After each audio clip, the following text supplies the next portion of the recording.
Okay, let's unpack this. Welcome to the Deep Dive. Great to be here. Today we're taking kind of a fascinating detour, actually. We're heading into the ancient world of Buddhist monasticism. Specifically the nuns, the bhikkhunis. Exactly. We're focusing on the intricate rules governing their lives, and our mission for this deep dive is to pull out some key insights from one particular ancient text.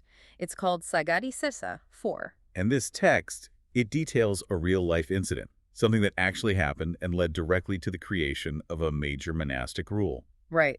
And you might be surprised, honestly, by the level of detail, the very human drama you find embedded in these texts. They can seem quite dry sometimes. Oh, absolutely. Think of it like, well, a historical whodunit mixed with a bit of a masterclass in community governance. Yeah, that's a good way to put it.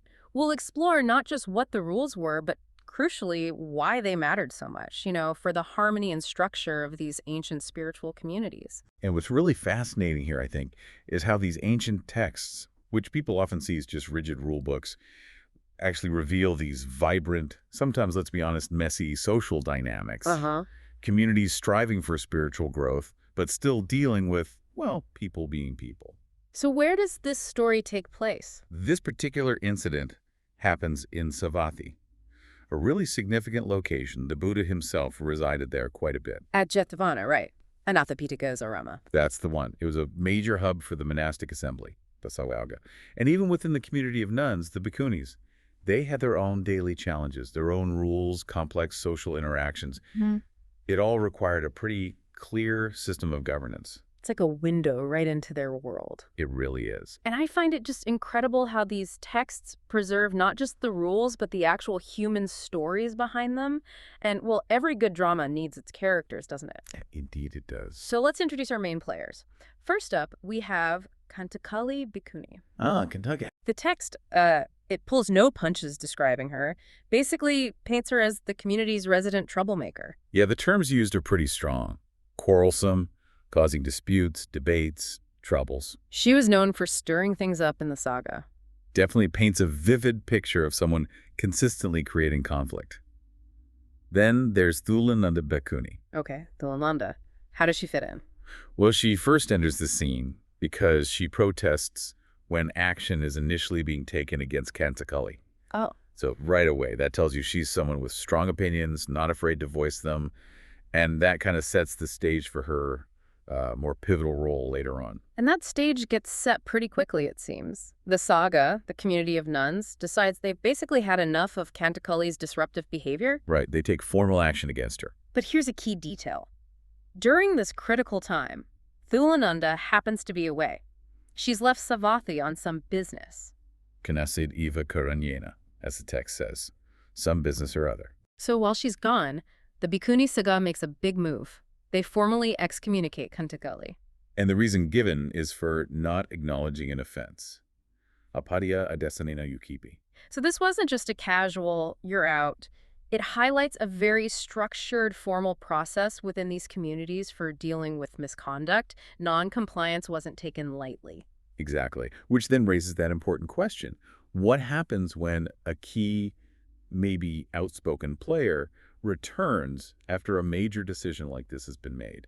Right. So Thullanandā returns to Savatthi. What happens? Well, the very first interaction she has with Caṇḍakālī is just loaded with meaning. Caṇḍakālī is pointedly disrespectful. How so? She doesn't offer Thullanandā a seat, no foot water, no footstool, doesn't receive her bowl and robe, doesn't offer her drinking water. Wow, these sound like standard courtesies, right? Monastic etiquette. Precisely. They were customary things you did.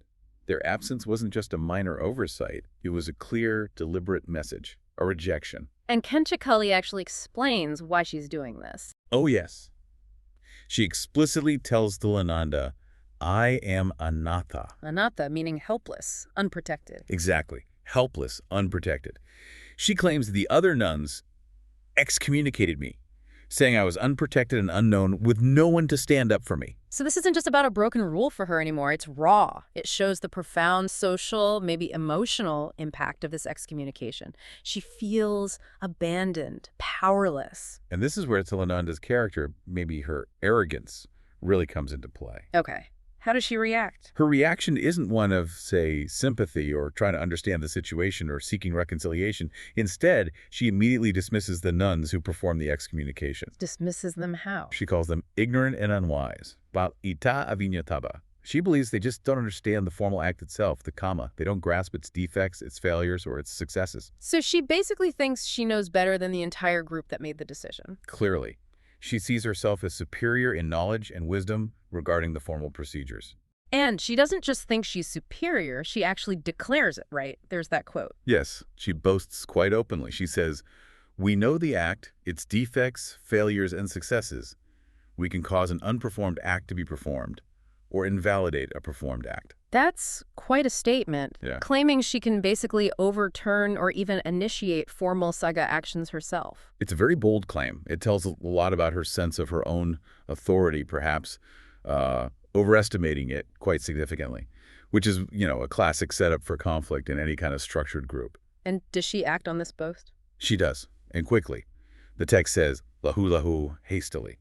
She readmits Caṇḍakālī Bhikkhunī. Just like that, on her own authority. Essentially, yes. And this is the critical violation. This is the action that forms the absolute crux of our deep dive today. What makes it the violation? Because she does it without consulting the assembly that performed the original action, the Caṇḍakāsagga they call it, and crucially, without knowing the group's consent, the Caṇḍakāsachanda. Ah, okay. So she bypassed the established procedure completely, ignored the collective decision-making process. Precisely. And this procedural breach, this act of overriding the group's decision unilaterally, is the direct trigger for the Buddha's intervention and the establishment of this specific new rule. So, as you might expect, this doesn't go unnoticed. Other nuns complain. That's right. The text describes them as nuns with few wishes, abhijja, which implies, those who were perhaps less prone to conflict, more mindful of the rules and harmony. They go to the Buddha. They do. They report what Thullanandā did. The Buddha verifies the account, asks Thullanandā about it. And his reaction? He strongly criticizes her actions. He really emphasizes the absolute importance of respecting these collective Saṅgha decisions. You can't just decide you know better and undo what the group, acting properly, has decided. Makes sense. Order would break down pretty fast otherwise. Exactly. And this is the moment where the rule, Saṃghādisesa 4, is officially laid down. Okay, so what does the rule actually state? The Buddha states it very clearly. Any bhikkhuni who readmits a bhikkhuni who has been excommunicated by the united Saṅgha, according to the Dhamma, Vinaya, and the teaching of the Master, without consulting the assembly that performed the action and without knowing the group's consent, incurs a Saṃghādisa offense. Wow. Okay, that's very specific. Let's break down some of those key terms for you listening. United Saṅgha. What does that mean here? Samago Saga. The text clarifies it means an assembly dwelling together in harmony, operating within the same designated boundary. So a functional, recognized community group. Got it. And excommunicated, ukita. It specifies this refers to being excommunicated for one of three reasons: not acknowledging an offense, not making amends for an offense, or not giving up a wrong view associated with an offense. Okay. And Dhamma, Vinaya, Satisasana. That's the bedrock. The Buddha's teachings, Dhamma, the monastic discipline or code of conduct, Vinaya, and the Masters, meaning the Buddha's instruction or teaching, Satisana. The action must align with all three.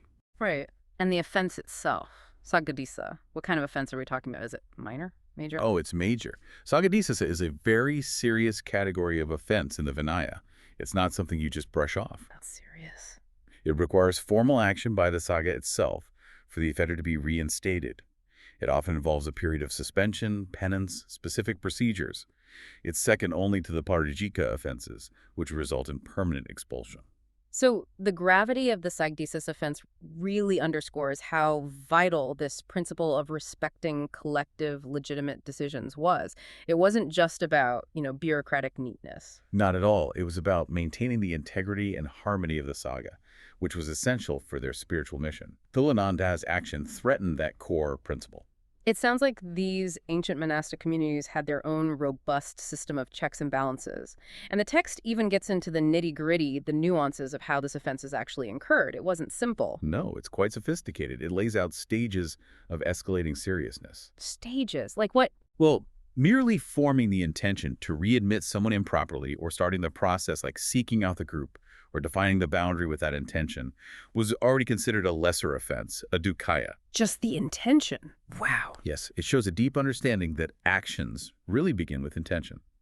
Then, during the formal proclamations, the kamavaka, these are like the official verbal acts or ceremonies needed to perform the readmission, the offense escalated to a thulakaya.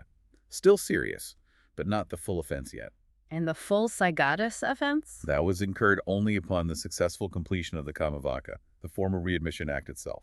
What I find really insightful here is the role of perception, or intention, sanya, I think the term is. The rules seem to distinguish based on whether the original excommunication was actually valid or not. That's a critical point. Exactly. The text distinguishes between a dhammakama, a proper, valid formal act, and a nadhammakama, an improper, invalid one. So how did that affect Thullananda's situation or anyone breaking this rule? Okay, so if the original excommunication was a proper formal act, dhammakama, then attempting to readmit that none improperly, like Thullananda did, resulted in the full Saṃghādisesa offense. And interestingly, this applied regardless of whether the nun doing the readmitting perceived the original acts as valid, or thought it was invalid, or was just uncertain about it. So ignorance or disagreement wasn't an excuse if the original act was legitimate. You still had to respect the process. Precisely. It emphasizes respecting the Saṅgha's formal process above individual judgment in that case. But what if the original excommunication wasn't proper? If it was an anhammakama? Ah, now that's different. If the original act was inherently invalid, then attempting to readmit the nun, even if you did it improperly, without consultation, resulted only in the lesser dukkaya offense. Again, regardless of your perception. That's fascinating. It seems like a subtle allowance almost. Like, okay, you tried to correct an injustice, an invalid act, but you still went about it the wrong way, so there's a minor fault, but not the major one. Exactly. It's a very nuanced piece of legal and ethical reasoning, recognizing the difference between overriding a valid act versus trying, albeit clumsily, to fix an invalid one. And like any comprehensive legal code, I suppose there were exceptions, situations where readmitting wasn't an offense. Yes, absolutely. The text clearly lays out scenarios where there was no offense. It wasn't meant to be completely rigid. Such as? Well, the most obvious ones followed directly from the rule itself. If you did readmit her after consulting the original assembly, the Karakasaga. Or after knowing the group's consent, the Gachesa Chanda. Exactly. If you follow the proper procedure, no offense. This shows it wasn't about blocking readmission entirely, but ensuring it was done correctly, collectively. Makes sense. It was all about following the proper channels. What else? There's also no offense if the nun being readmitted was described as continuing in her duties, vatavetanti. What might that imply? It suggests a situation where perhaps the issue leading to the excommunication had already been resolved, or she had genuinely corrected her behavior, was already functioning properly within the community again. Reformalizing her status might be acceptable then. Okay. Any other exceptions? Yes, a couple more key ones.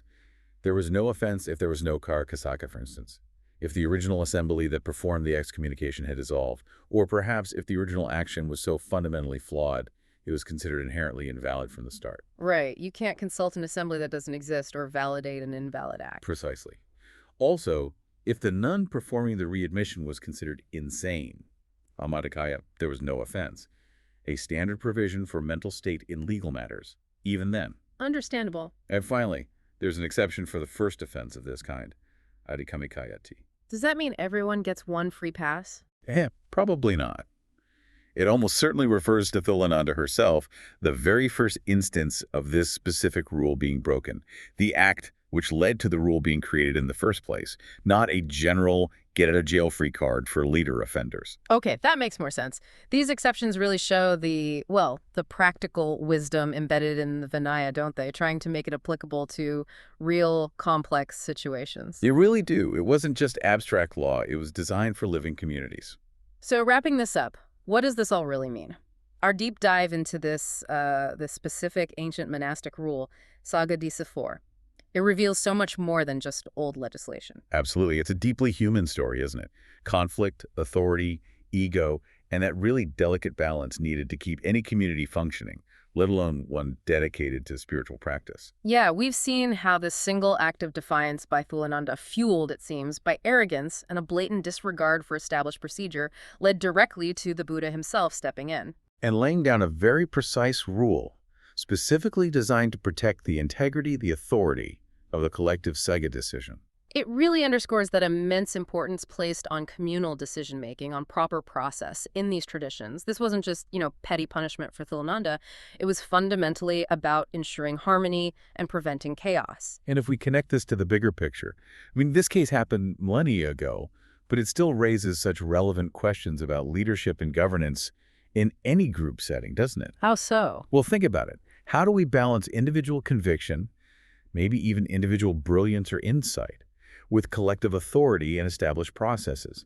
What happens when personal ego clashes with institutional rules?